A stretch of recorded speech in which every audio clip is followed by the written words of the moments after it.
this very interesting story, by the way, or findings from a media public investigation uncovered irregularities in admissions and financial transactions at TEPA Nursing and Midwifery Training College in the Ashanti region. Love News checks revealed, among others, shady deals and fuel administration by management is draining the state of huge sums of money into private pockets. Erastus Asari Donko is one of media and public interest individuals who have been following development in the school. Erastus joins me on the line for a quick update. Hello, Erastus.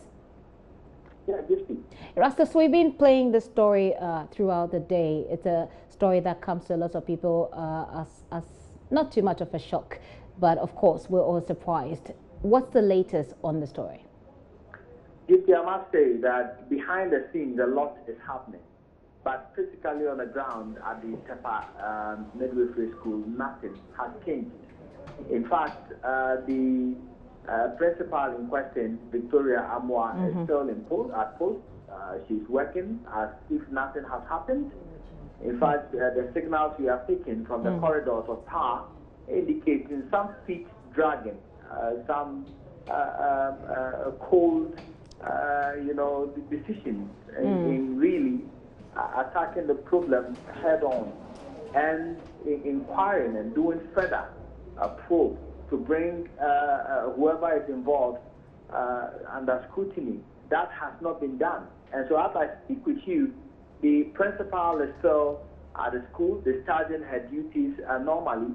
We are also taking signals that some government officials think that the whole issue has some political connection on the ground, and so they are dragging their feet in instituting sanctions at this particular moment, perhaps asking her to step aside and conduct investigations.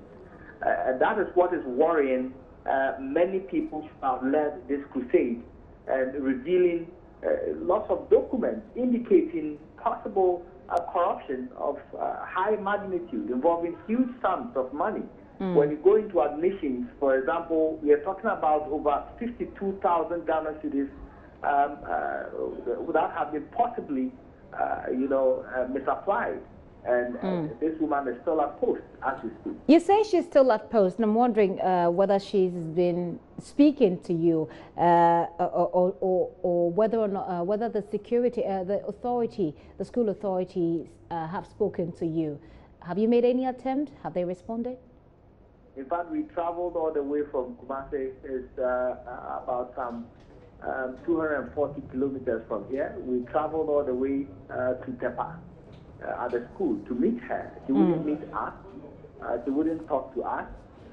She directed us to speak with the former board chair, the chief of TEPA, Nana Achewampe. We spoke with the chief, and he said back even under the previous administration, he filed some petitions to government indicating that there's rot there and they need to remove this woman at once. It does not yield any results. Under this administration, he says another petition has been filed to the Ministry of Health. That has not yielded any results. And so, yes, he's confirming that, yes, there's a lot of rot at the TEPA Midwifery Training College.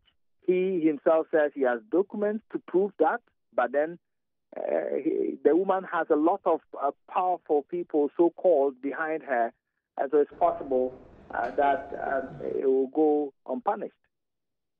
What is it that gives those of you who or conducted this investigation the impression that she has, this woman has powerful people behind her? I mean, the wheels of justice, they say, grind slowly. Perhaps the authorities are taking their time to look into this story, Erastus. Well, because we are not the first, according to our investigation, to reveal this rot. It started way back in 2011. I understand that several efforts to try to draw the attention of the Ministry of Health to the rot there and the fact that the woman is running the administration as a home business yielded no results. Even as we speak, when we aired this report and we put it on my Joy online, we have received several calls from several people who have tried in previous times to draw the attention of government to what this woman has been doing over there. Has yielded no results. And so the team, the investigative team of which I'm a member, think that she has some powerful people behind her, and perhaps that is why we are not seeing any action in that direction. In that case, what's the next step? Well, there are people who are willing. In fact, we are considering petitioning government, even going further to probe more and bring out more evidence. Even now, we have many copies of the fake receipts she's been issuing out to students for verification and interview sessions. We have documents to cover a lot of fuel deals between her and the accountants at the school. And so we're going to dig further, bring out all those documents, and perhaps thinking of other measures to try to bring this expose up in a different direction. TEPA midwifery institution under the spotlight. Erastus Asari Donko with those updates. Thank you very much, Erastus, for that update. Now, well, let's move on to some other stories now. It is the story of some tertiary institutions expected to award various degree certificates to over 2,000 graduates. Final year students at the University of Education, Winneba, are in a dilemma as there's no clear indication that they will be graduating from school anytime soon.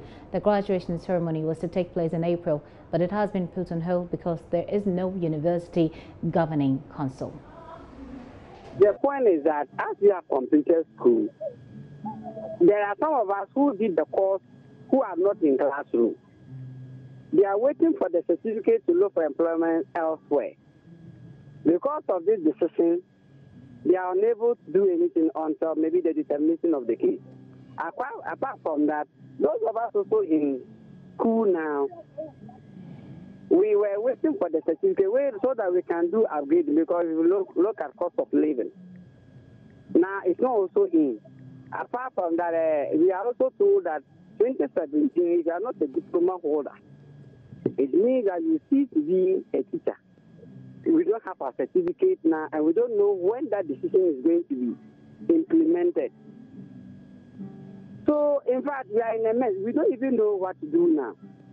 Some of us, because we knew that we were going to be graduated on 15th, we had gone to buy forms with the university to do the degree. Some even went to do their master's, hoping that when we are upgraded, we can even get school fees to finance our further education. Now that we have been put on hold, we don't even know when the court is going to determine the case, and we don't even know when the university will call us and graduate us. It also means that we are unable to further our education. In fact, after the effect is enormous. As a group, what are you planning to do? For now, after yesterday, the decision was that if let's say we don't hear anything right now, they just wrote on their website that anti-federal notice. So we planned that, okay, if that's the case, we'll try to get our members and move to the Ministry of Education. And so maybe they say something that maybe it will be in our interest. We are not moving back. But getting our members is now the most important thing that we are organizing at the grassroots level. Because you are scattered. Yes, we have started. Because we have 39 centers. So even if a center is even, let's say, 100, you can imagine, apart from the distance students, we also have those who are in campus. So after the number there, it's a big-time number. Some students of the University of Education, Winneba, there. Well, the story at the Ghana Institute of Journalism is not different. As students who pursued various master's programs have had their graduation postponed indefinitely over the same issue. No council. At least 130 students who pursued Masters of Arts in Development, Communication, Public Relations, Media Management and Journalism will be affected. The situation is blamed on the change of government, which automatically caused the dissolution of the council appointed by the previous administration. So we explore why this is becoming a worrying trend. In the studio with me is Sami Dewuna, who is a master's student of the Ghana Institute of Journalism. You're welcome. Also, we know that the impact is being felt across the campuses of the University of Education, but those hardest hit are the graduates awaiting their certificate. Austin Braco Powers is with myjoyonline.com. He's been following this particular story, so he's here to put it all into perspective. So we take the discussion further. You're welcome, both of you gentlemen. Austin, let's go with you. Put it together for us. Yeah, I think there's one thing we need to put across here. You know, with the change of government, there's a growing trend which we have to be interested in, that anytime there's a change of government, some tertiary institutions tend to be affected. And here we are talking about body institutions like JIJ and UEW. The reason being that the council appointed by the previous administration tend to be dissolved so that the new administration will appoint new members. So currently, the dilemma of some students, close to over 2,000 students across the country, has been that because of the absence of council, they are not able to graduate. Now, as we speak, master students of GIJ are supposed to have graduated in February. And up to now... So the graduation is still on hold, as we indicated earlier. Yes, there has been a communication from the management of the school says the graduation ceremony has been postponed indefinitely. Indefinitely, because they do not have a council. But apart from that, the information that Austin is giving us, Sami, has the school communicated to you as a student giving you any information as to, apart from the, absence of the council, that there's any other reason that's making it difficult for them to graduate you, or what has to be done going forward? It would have even been nice if they even told us why the postponement. They didn't tell us. We later found out ourselves as students that it's because there's no council. In fact, subsequent to the notice they sent to us that it has been postponed indefinitely, some students, some of us went there, some of our students went there to go and find out. They said that the council is not ready. And here is what it is. The council is supposed to be constituted by a number of bodies. The school has to produce some people, SRC has to produce some people, industry, the media industry, and then of course the alumni, and then of course government, and those who are supposed to be on the council from all these bodies that I've mentioned are ready, except the representation from government. That is what we are getting from the school. So in effect, it is the government that is delaying the graduation. And my thing is, this council oversaw our completion of our master's programs. Why don't you just let them finish February? That was just a month after the new government took power. Let them finish, let us graduate, let us go. And then reconstitute the council the way you want. Why you stall our graduation and you prevent people from getting their promotions? And some of our members are complaining that they have not been able to present certificates for promotions and stuff.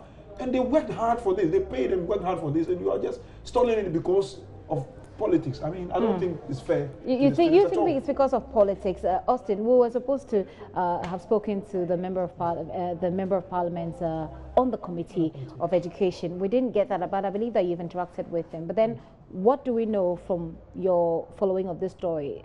The students' plans. What do they intend to do about this situation? Okay, so I spoke to some of the students affected, especially at UEW, University of Education, and JIJ, and the consensus has been that they are planning to stage a protest at the premises of the Education Ministry, because they believe that, like Sami put across, when we spoke to the PRO of UEW, he said they are ready. They have their people, their representatives ready. They are waiting for the government to submit the list of 4 appointees to be able to inaugurate the board. And up to now, the government is yet to submit the list. And so they believe the Education Ministry is responsible for the current issue. So they are planning to stage a protest because, according to them, they realize that since this government came into force, the only language it does understand. That's what they say. That's what they say. I see. Interesting. Sami, you can wait a few more days, a few more weeks, maybe a few more months, can't you, for your masters? You've already done the course. No, I mean, yeah, I've done the course, but you see, the thing is, you have your life plan, and you know that you are going to be graduating in February. But you've acquired the knowledge, so shouldn't students just be a bit patient? You acquire the knowledge so that you step on that to move on to something else. And that document that you need so that you can move on, it's not being given to you. Yes, we are applying the knowledge, all right, I mean, and everything, but you need that, and people need a certificate for various purposes, and you are just stalling it because there's change in government. I mean, my personal worry is this council oversaw our writing of exams and our completion. Why don't you let them finish? And then when they are out, then you constitute a new January and February. Why must we wait till June, and then beyond June, the way things are going? I mean, I don't think it's been fair. So, like Austin is saying, the plan is that since we now know that it is the government that is delaying, now we are going to take our complaints to the doorstep of the government. So do you have a date for that demonstration? We are not putting ourselves. And is it going to be students of GIJ only, or students of GIJ plus students of EUW? Now that we know about what is happening in Winneba, probably we are going to be, like the accounts will say, I see. Probably we are going to plan and it when, together. But when is that? We have not fixed the date yet, but we maybe you get your certificates. Maybe you get your certificates before you fix the you fix the date. But apart from what you've just told us, are there any plans by the university, GIJ or the University of Education, to fast track the weight on government to put together? I think before I zoom into that, I want to put across, in the process of our checks, we found out that this situation cannot affect University of Ghana or KNUST. Why so? You see, because I understand, according to information we gathered, the council planned the graduation 3-4 years ahead. Okay. So the absence of a standing council, will have no consequences over the graduation of the students. Okay. So this is a new development that is affecting, like I said, bad institutions like JIJ and the What did you say? Bad institutions? Yeah, I'm talking about young institutions. Oh, budding institutions. Okay. And our sources at GIJ revealed they have sent several communications to the ministry, as I put across, and they want to do more by being in touch with the education minister to ensure that at least he is able to fast track the submission of the list. Okay. Because since that is a major obstacle now. All right. Thank you very much, gentlemen, for coming. Like I said, before you put your demonstration date out, I'm sure they would have issued you your certificate that will make you happy. Issued a certificate about graduating. All right. So Austin Bracco Powers is with myjoyonline.com. Sam Odorina is a student at GIJ. Of course, he's also with our sister station, Adam FM, and they're talking about certificates. Now, we understand that it's all because of lack of a council, which is something that the government can do in a twinkle of an eye, as far as what they're saying is concerned. Well, away from education, the Accra edition of the 2017 National Dialogue, which is organized by the National Center for Civic Education, has come to a close. A number of Ghanaian luminaries, including the Vice President Dr. Mahmoud Bawumia, prolific writer Ama Ata Edu, veteran diplomat Kebi Asante, and others attended the day's dialogue on reviving the best of traditional Ghanaian values, in a discussion that ranged from traditional values, just respect for the elderly and honesty, to mob injustice. Niayi Krotia, the first, who is former Director General of the Ghana Broadcasting Corporation, was emphatic about the need for the media to get on board to promote core Ghanaian values. For him, Ghanaian media have lost their way in the pursuit of ratings, a sentiment that's echoed by Sheikh Arimiya Shaibu. He's a member of the National Peace Council and spokesperson for the chief imam. All right, we'll be getting an update from Daniel Dazi, who's there for us he was there for us, and he has put together this report. So it's been a day of exhortation, it's been a day of reflection, and most importantly, it's been a day where a firm resolve has been made that effort must be made to restore the values that define a Ghanaian. Like the president said in his inaugural address, there should be no greater honor than to be referred to as a Ghanaian. You're still watching The Pulse here on JoyNews on Multi TV. My name is Daniel Daze, and I have been joined by Niayi Krotia, the divisional chief of Jamestown. I've also been joined by Sheikh Arimiya Shaibu.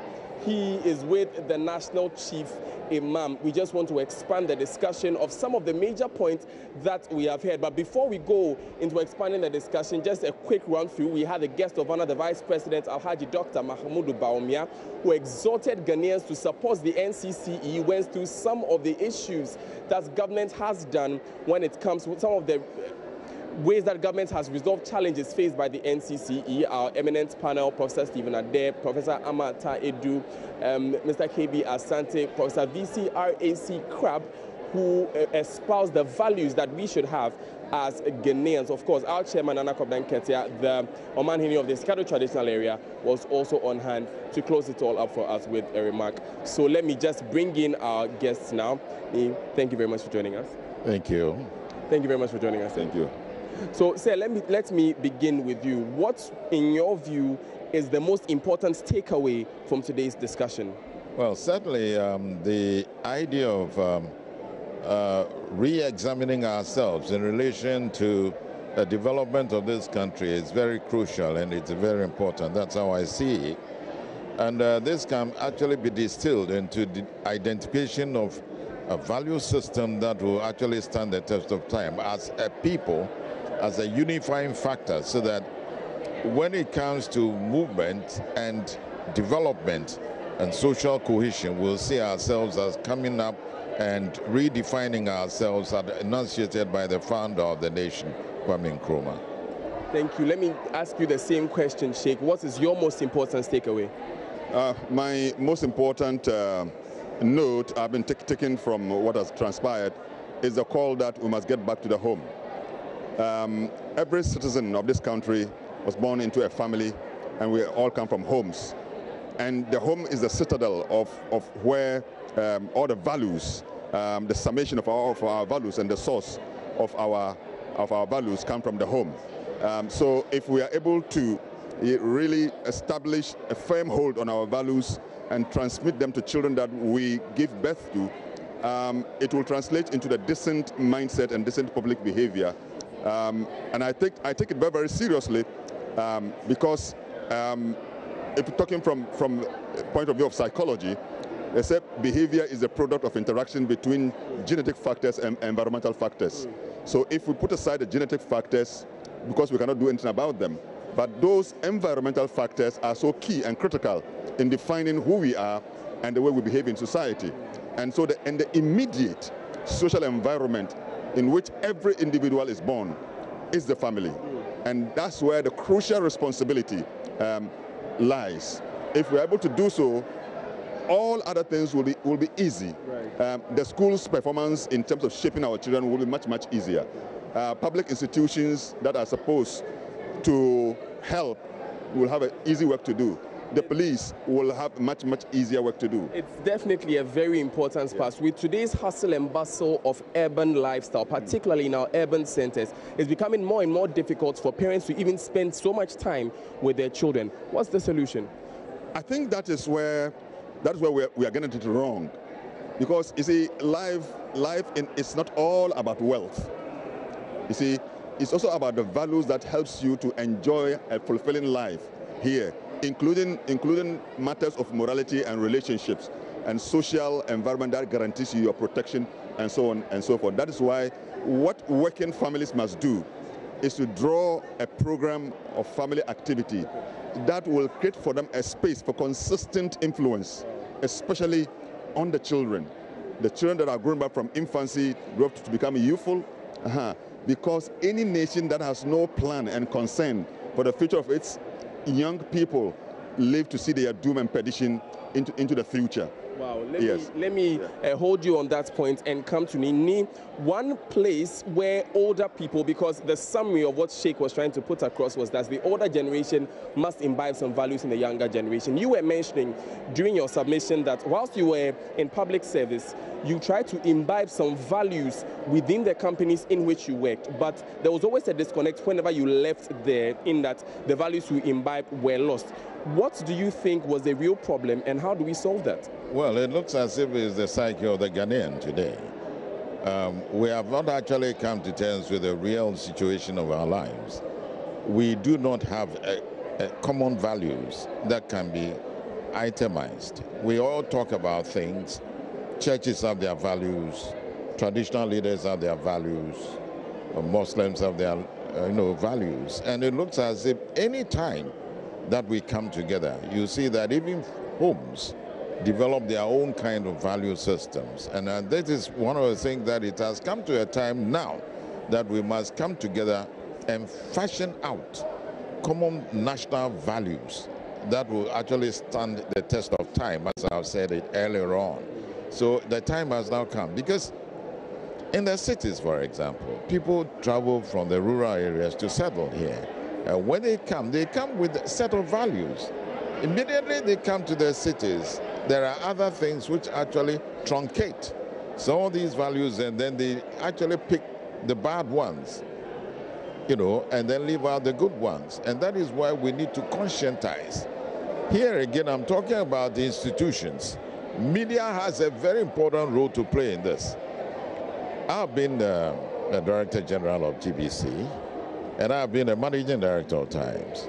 One of the things that tend to undermine our values is the kind of materials we put on the airwaves and then the channels. And let me just draw your attention to what is trending in the news nowadays of some TV stations showing pornography late in the evening, and one of the general managers of these TV stations saying that he will not stop because his viewers on Facebook are asking him not to. Yes, that is very true. I'm talking about the plurality of values in our society. Look at this country. It's a small country by all standards. Compare Ghana with Nigeria, for example. The market is huge in Nigeria.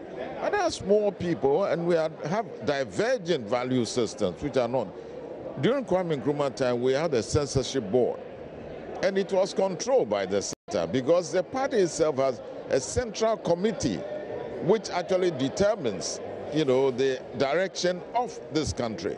Today, as you are seeing it now, when we have GBC as a sole, communication machinery in this country, it was easier to but now, people are now looking at money and nothing else. And that is one of the things we have to actually come together. I only hope and pray, let me repeat, that as we come together and try to fashion out common values, others will not get up to say that these are against international laws and that kind of thing. Because if you look at the Far East, look at how far they've come. Can't we do that in Africa? Should we always continue? I mean, Professor V.C. Krab said, immediately you step into the classroom, then you begin to ape. But it's not a question of aping. We've seen it all, and we come back and realize that we have lost something. Where do we begin? Daniel Dazi there in a conversation on the back of that national dialogue that was held by the NCCE. Earlier on, Vice President Dr. Mahmoud Bawumia reiterated government's commitment to stemming corruption in the country, urging Ghanaians to join the fight as citizens instead of onlookers. For the first time in many years, government has increased the allocation to the NCCE to more than double what the institution received last year.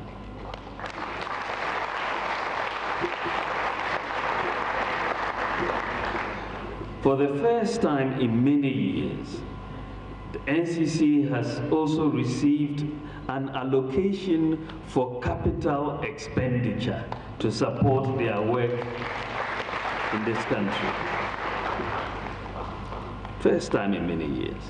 This demonstrates government's commitment to doing our best to support the NCC in fulfilling its constitutional mandate, and we will do all in our power to ensure that the institution's noble goals are achieved. I've heard the plea of the chairman of the NCCE for the restoration of civic education in our schools.